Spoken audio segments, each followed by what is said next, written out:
కురుక్షేత్ర యుద్ధం అంతా అయిపోయాక కృష్ణుడు రథాన్ని నదీ తీరంలో నిలబెట్టి అర్జునుడిని వెనక్కి చూసి, వాస్తవంగా అయితే రోజు ముందు సారథి దిగాలి, దిగిన తర్వాత రథసారథి దిగుతాడు. ముందు కృష్ణ పరమాత్మ రథంలోనే కూర్చొని అర్జునుడిని దిగిపోమన్నాడు. నీకున్నటువంటి కవచాలు, బాణాలు, అక్షయ బాణ తునీరాలు ఇవన్నీ ఏమున్నాయో తీసుకొని దూరంగా వెళ్ళిపో అన్నాడు. హనుమ కూడా పతాకంపై నుండి వెళ్ళిపోయాడు.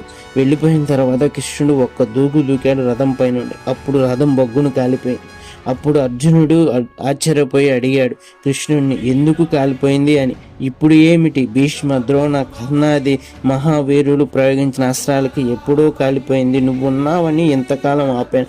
యుద్ధం అయిపోయింది. అస్త్రాలు గౌరవం నిలబెట్టడానికి కాలిపోవడానికి అనుమతినిచ్చాను అని అర్జునుడితో కృష్ణుడు అంటాడు. నిజంగా కృష్ణ పరమాత్మ అండే పాండవులకు లేకపోతే గెలవగలరా? మహానుభావుడు యుద్ధంలో నిలబడ్డాడు కాబట్టి రక్షించాడు. అన్న బలరాముడే భీమసేనుణ్ణి చంపుతాను అన్నప్పుడు కాపాడాడు. ఆఖరికి యుద్ధం అంతా అయిపోయిన తర్వాత 9 కొడుకులను భీముడే చంపాడు అన్న పదం మీద భీముణ్ణి, ఒరే నాయన దగ్గరికి రారా, పోగులించుకుంటాను అన్నాడు ధృతరాష్ట్రుడు. పాప అమాయకంగా వెళ్ళిపోతున్నాడు.